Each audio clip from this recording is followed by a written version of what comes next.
Assalamualaikum warahmatullahi wabarakatuh. Bismillahirrahmanirrahim. Alhamdulillahilladzi jama'ana fi hadzal masjid wa ja'alana mimman lahu subhanahu wa ta'ala sajid. Wassalatu wassalamu ala khairi sajid sayyidina wa maulana Muhammadin wa ala alihi wa sahbihi ma damata lillahi sajid. Subhanaka la ilma lana illa ma 'allamtana innaka antal alimul hakim. Wa la haula wa la quwwata illa billahil aliyyil azim. Wa kulluhum min rasulillahi multamisun gharfan min al-bahri aw rashfan min al-yami. Para alim ulama, guru-guru kita, para salihin, orang-orang tua kita yang kita muliakan, Bapak Ibu hadirin hadirat jamaah kajian ba'da maghrib. Mudah-mudahan Allah Subhanahu wa ta'ala senantiasa mengampunkan segala dosa-dosa kita, menutupi aib-aib kita di dunia dan akhirah, menjadikan kita di antara hamba-hambanya yang diberikan perhatian khusus darinya, yang diberikan keselamatan dan penjagaan serta kebahagiaan di dunia wal akhirah. Amin ya rabbal alamin. Malam hari ini kita akan menyambung untuk mengenal nama Allah Al-Husna, agar kita benar-benar ma'rifat kepada Allah Subhanahu wa ta'ala. Pada malam Sabtu yang lalu kita telah membahas nama Allah Al-Muta'ali, yang maha tinggi, lagi tinggi dari segala apapun juga. Maka malam hari ini kita akan mengenal nama Allah Al-Barru. Al-Barru adalah nama Allah Subhanahu wa ta'ala yang ke-79. Kalau dibaca Al-Birru, kebaikan artinya. Al-Barru, ini nama Allah Subhanahu wa ta'ala, yaitu nama ke-79, artinya adalah yang maha berbuat baik. Dari kata birrun, barrun artinya. Cuman ada juga makna daratan, bil barri wal bahr. Namun untuk Al-Barru dalam kaitan ini adalah nama Allah yang maknanya yang maha berbuat baik. Dialah Allah, Tuhan yang berbuat baik, yang Dia sampaikan kebaikan-kebaikannya itu kepada orang-orang yang dipilihnya, yang ditentukannya. Yahdi man yasha wa yudhillu man yasha. Itu di antara kebaikan Allah. Allah beri petunjuk kepada orang yang diinginkannya. Berkaitan dengan nama ini,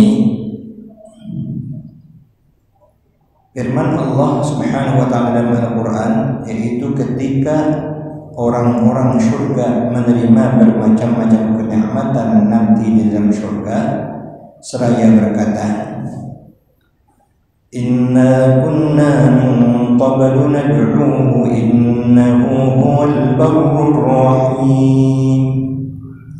Bahwasanya kami dahulu di dunia selalu beribadah kepada Allah. Bahwasanya Allah Subhanahu wa ta'ala maha berbuat baik lagi maha penyayang. Dibalas Allah sebaik-baiknya. Di dunia Allah berikan kebaikannya, namun di akhirat Allah limpahkan sebanyak-banyaknya kebaikannya.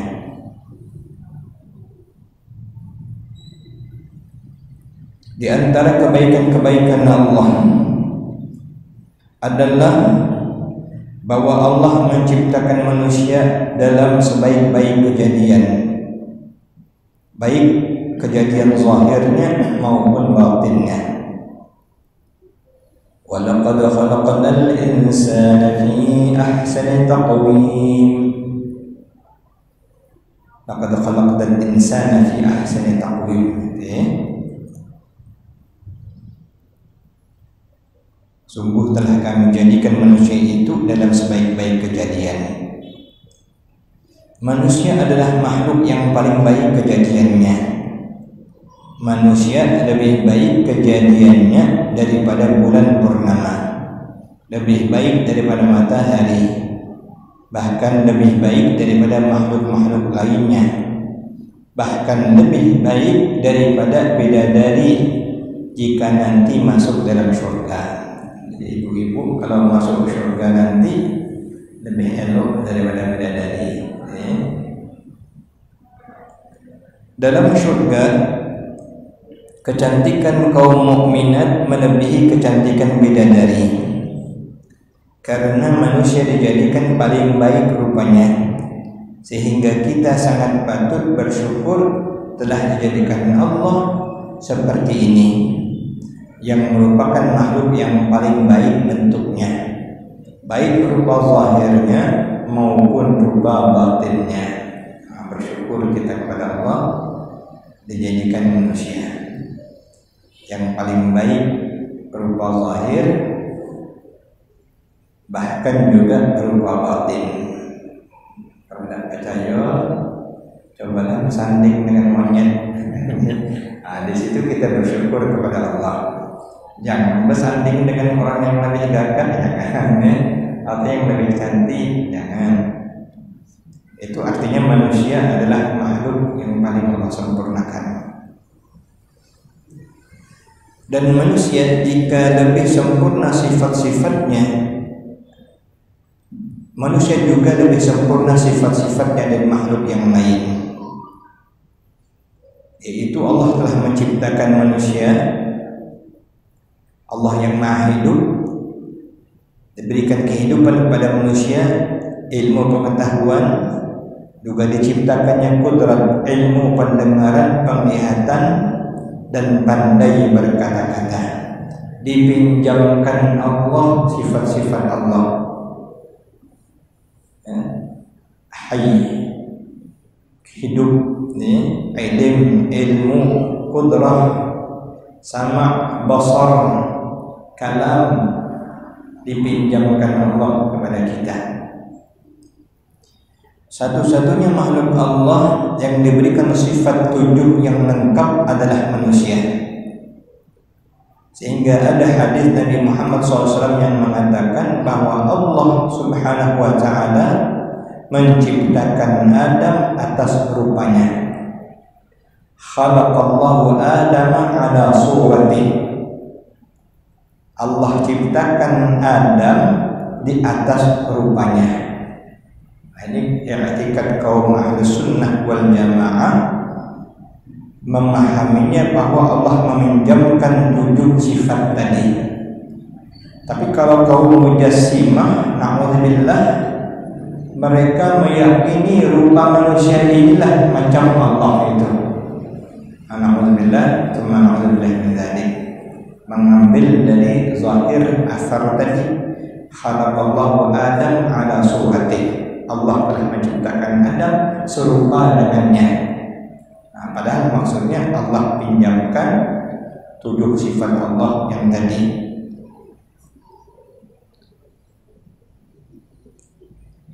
Disebut dengan sifat ma'ani dalam ilmu tauhid.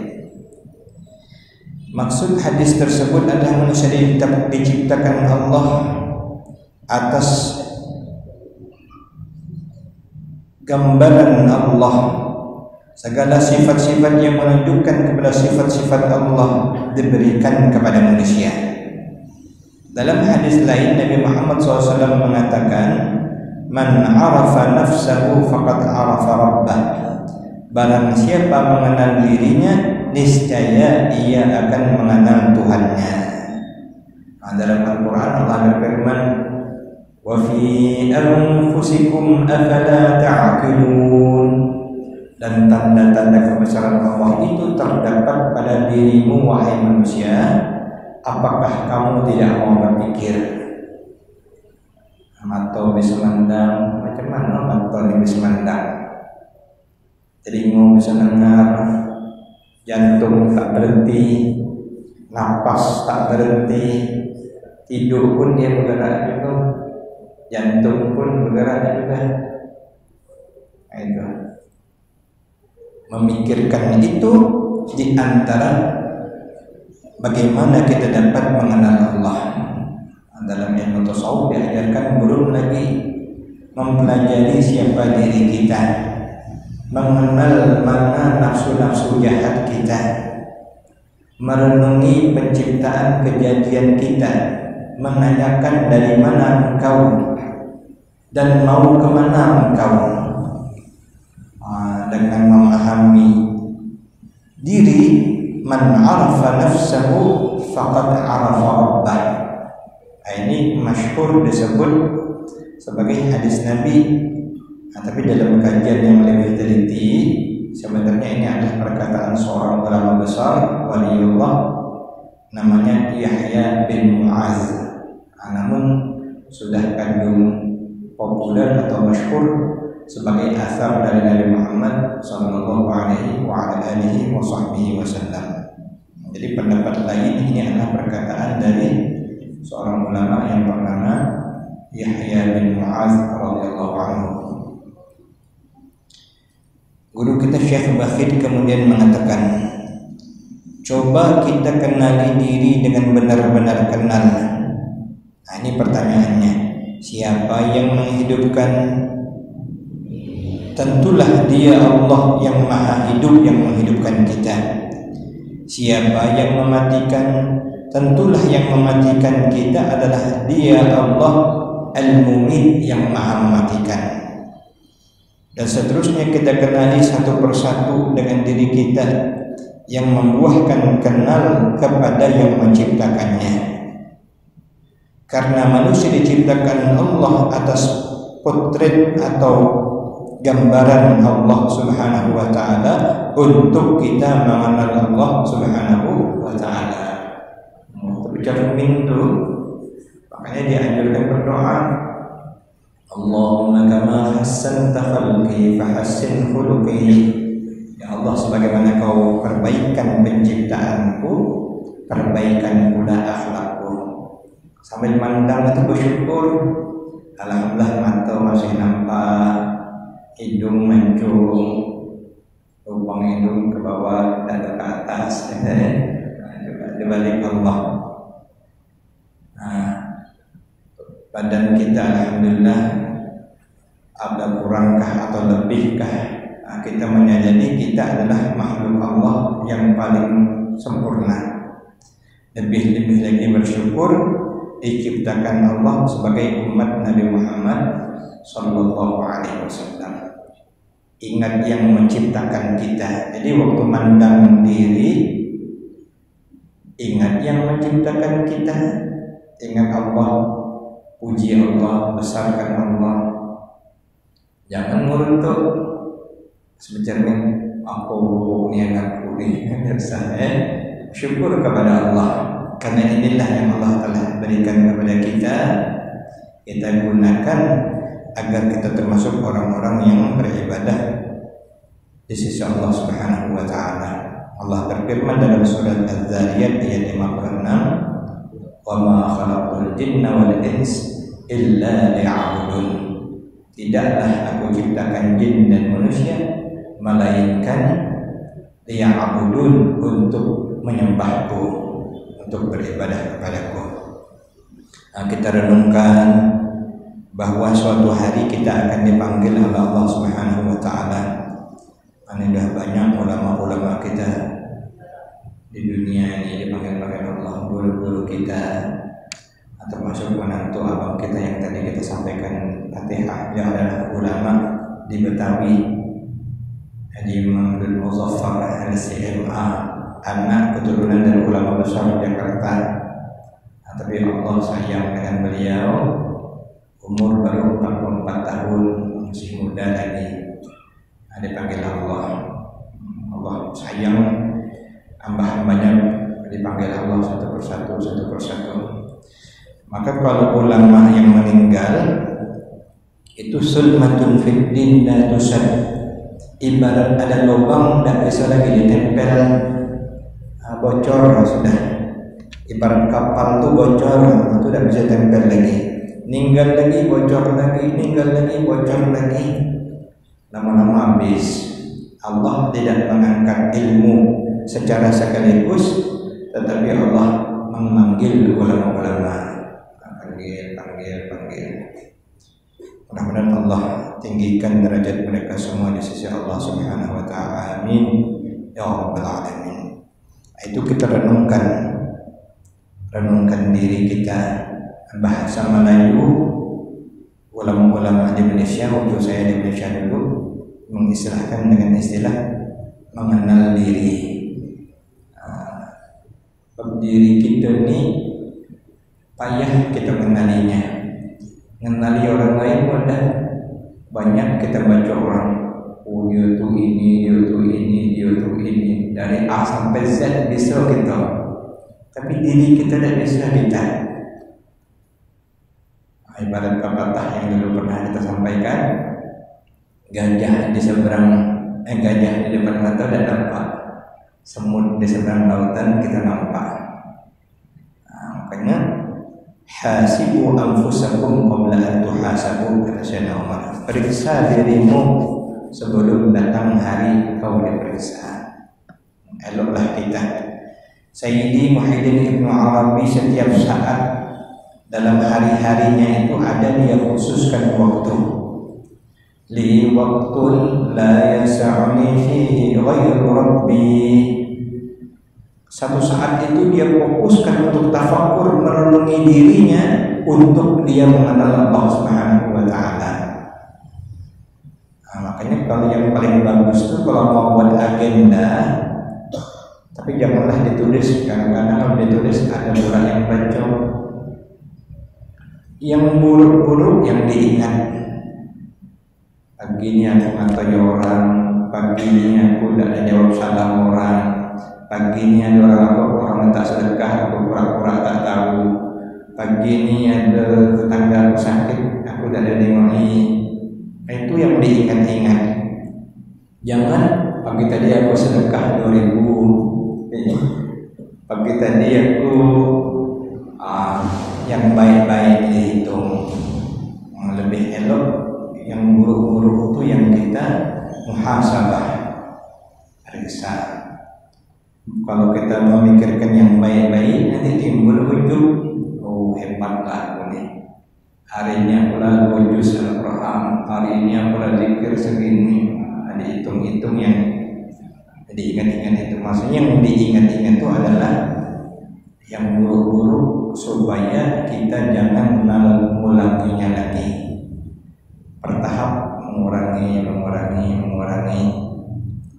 Salah satu yang berat dulu yang disebutkan adalah menjaga lisan.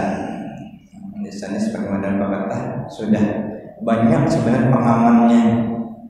Mulut, gigi, di penjara sudah. Tapi yang namanya lisan nih banyak. Nastaghfirullahaladzim. Nah, kita berupaya mengenali diri kita. Salah satunya ilmu tasawuf mengajarkan kita untuk mengenal apa saja al-akhlaqul madhmumah, akhlak-akhlak yang tercela pada diri kita. Mulai daripada takabur, sombong, ada takabur gitu nih. Salah satu takabur itu cirinya apabila ada orang lain yang di depan kita agak hebat dikit, kita tidak mau kalah. So, kalau lebih hebat misalnya, atau nanti ada ria, masih ingin dipuji makhluk, tujuannya bukan Allah.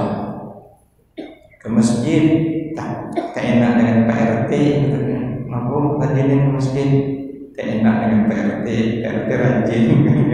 Nah, misalnya bagus, itu motivasi dan apa, tapi jangan selalu tujuan kita hanyalah Allah. Itu dipelajari. Ada istilah dalam ilmu tasawuf, tapi berat, tapi awliya itu mengamalkannya. Dia pagi-pagi itu sudah muahadah sudah berazam akan melakukan amal ini, direncanakannya amal baiknya. Lalu dalam perjalanan dia muraqabah, dijaganya, dia ingat Allah melihatnya, menilainya. Yang tadi aku ingin lakukan sudahkah aku lakukan? Itu musyawarah pada disebut. Nanti malam-malam baru muhasabah, periksa, tidak ada aku lakukan, ketinggalan, banyak ini. Syaghalatna amwaluna wa ahluna, bini dan anak, harta nyibukkan aku. Nah, itu di antara para ulama sufi ada yang menyebut dengan istilah al-mu'aqabah. Kalau kita melanggar apa yang kita inginkan berbuat baik pagi itu tapi tidak kita kerjakan sampai malam harinya, maka kita menghukum diri kita. Malam itu tidak boleh tidur, istighfar dengan Allah sampai subuh, tahajud. Itu nih boleh juga berniat, alhamdulillah jika ada niatnya masih. Walaupun kita tidak ada mantap, apalagi yang pengantin baru berjanji dengan Allah nak taat, baru mulai astagfirullah, kata bininya, hidup udah tiba, akalah kita udah. Nah, tapi paling tidak ini tujuannya adalah agar kita termasuk man arafa nafsahu faqad arafa rabbah. Siapa yang kenal dengan dirinya, niscaya dia kenal dengan Tuhannya. Ini kalimatnya singkat tapi padat, kaitannya dengan ilmu tauhid, ilmu fikih, ilmu tasawuf. Mengenal yang buruk-buruk itulah yang disebut dalam istilah ilmu tasawuf dan yang disebutkan dalam kitab Sairus Salikin kalau tidak salah atau Muraqatul Ubudiyah. Ada 3 langkah: at-takhalli, thumma at-tahalli, thumma at-tajalli. Nah, 2 saja sebenarnya, yang satunya itu hadiah dari Allah. At-takhalli, berupaya menghilangkan, mengosongkan sifat-sifat tercela itu dari jiwa kita. Thumma at-tahalli, mengisinya dengan akhlak yang mahmudah, yang terpuji. Sombong ganti dengan tawadhu, pelit ganti dengan dermawan, lekas marah ganti dengan sabar.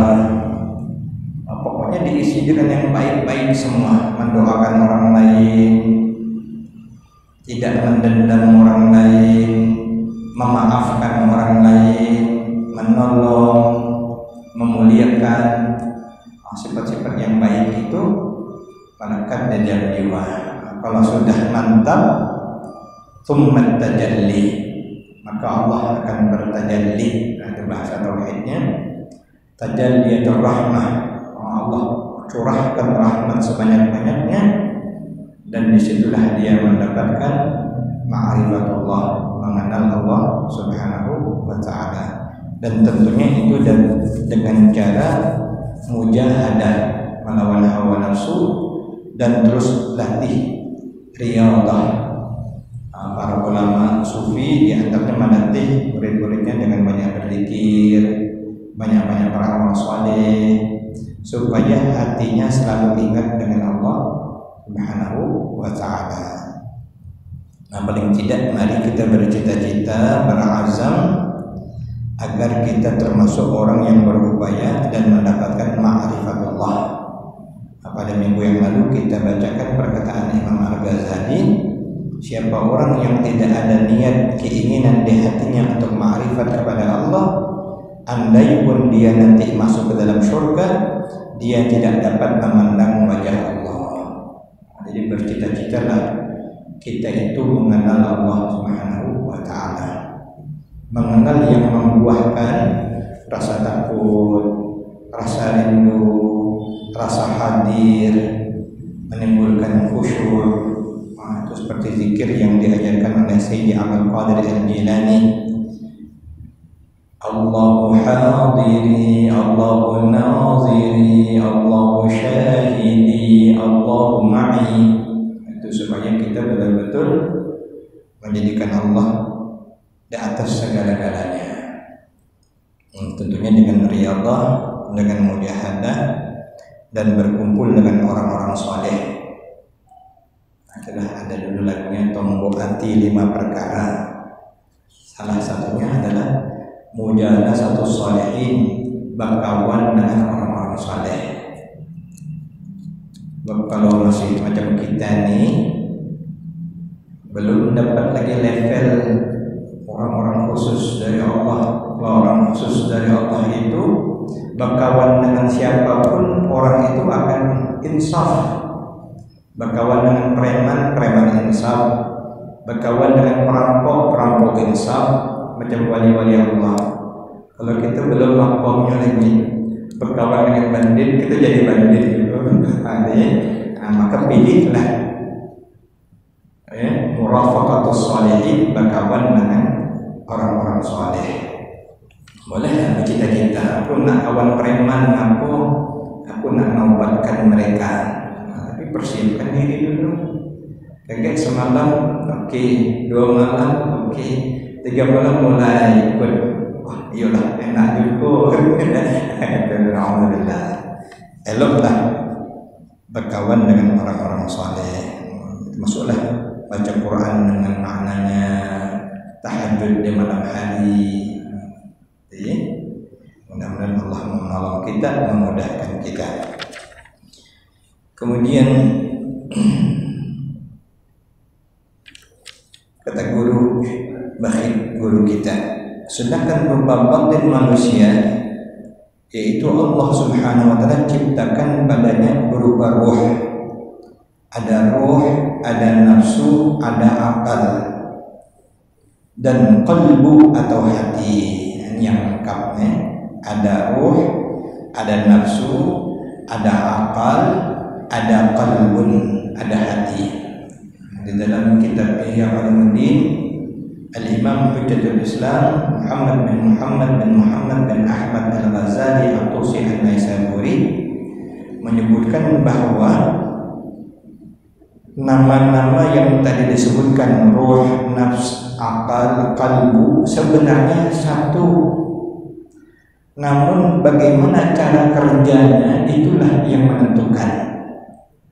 Makanya dia tidak menjadi persoalan bentuk hati yang mana. Apakah hati itu jantung, apakah hati itu liver. Kita tidak mempersoalkan bentuknya katanya, tetapi kerjanya. Kalau berpikir, kerja berarti akal. Kalau menyadari, mencintai, insaf, takut, khusyuk, rindu, itu hati. Kalau tenang, bahagia, gembira, itu jiwa.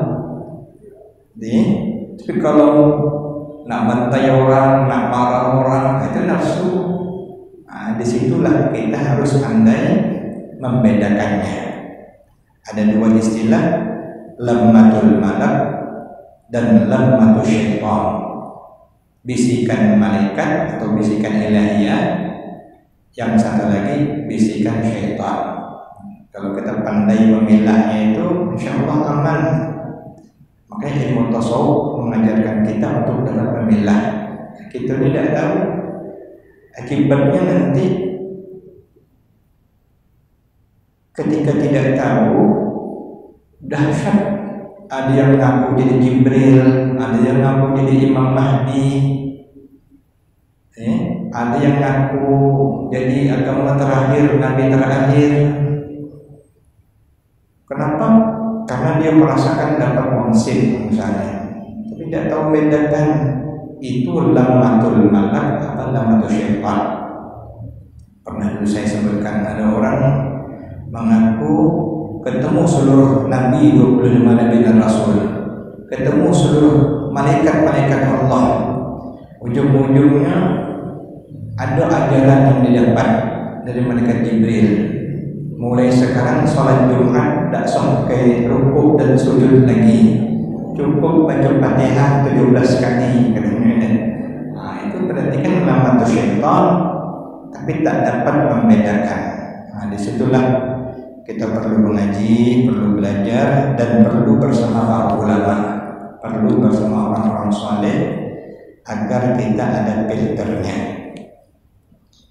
Nah, itu mungkin di antara yang wajib kita ketahui, bahwa Allah telah memperbaikan batin kita ini. Ruh fungsinya untuk kita hidup, nafsu untuk berkehendak, akal fungsinya untuk memberi nasihat kepada hati apa-apa yang dikehendaki oleh nafsu. Jangan sampai terperangkap hawa nafsu. Dan hati adalah sebagai rajanya untuk mengambil keputusan.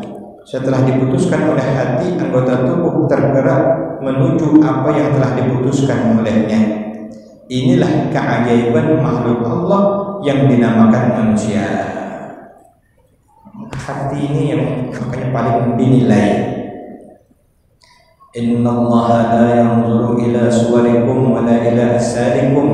Allah tidak memandang rupa bentuk kamu, walakin yanzuru ila qulubikum, tetapi memandang hati kamu.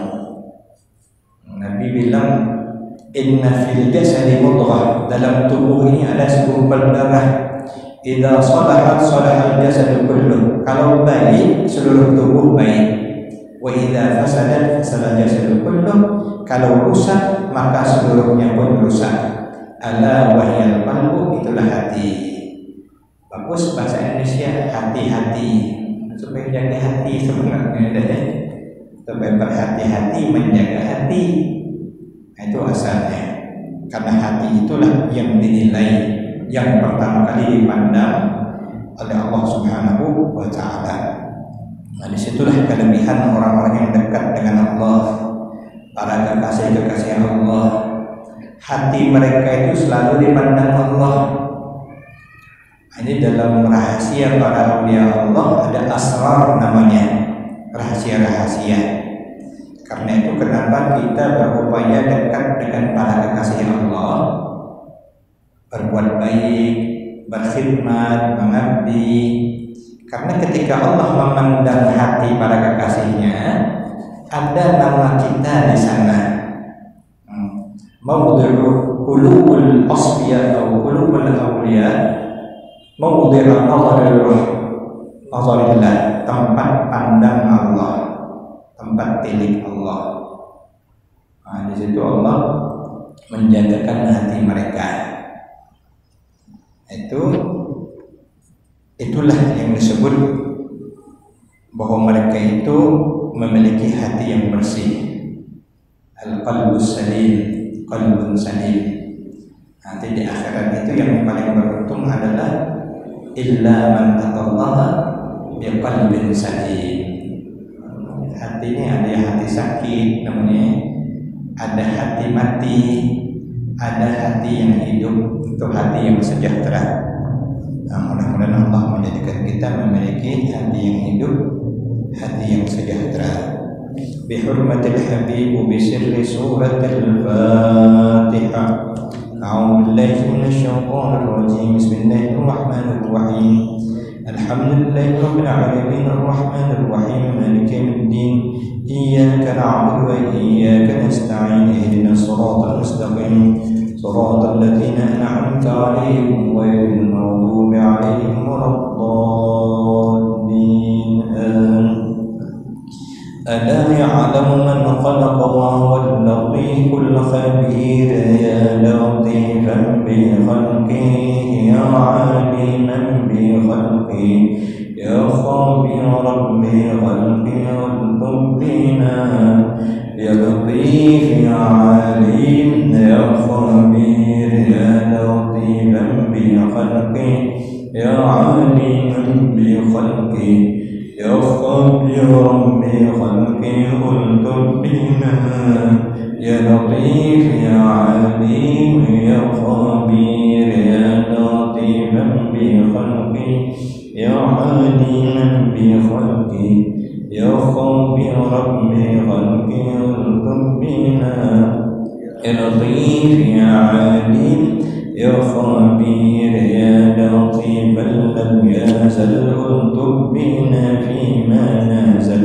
إنك لطيف لم تزل الطب بنا والمسلمين. يا لطيفا لم يزل الطب بنا فيما نزل إنك لطيف لم تزل الطب بنا والمسلمين يا لطيفا لم يزل الطب بنا فيما نزل إنك لطيف لم تزل الطب بنا. آمين يا الله يا رب العالمين. بسم الله الرحمن الرحيم. الحمد لله رب العالمين حمدا كثيرا طيبا مباركا فيه على كل حال، حمدا يوافي نعمه ويكافئ مزيده. يا ربنا لك الحمد كما ينبغي لجلال وجهك الكريم وعظيم سلطانك.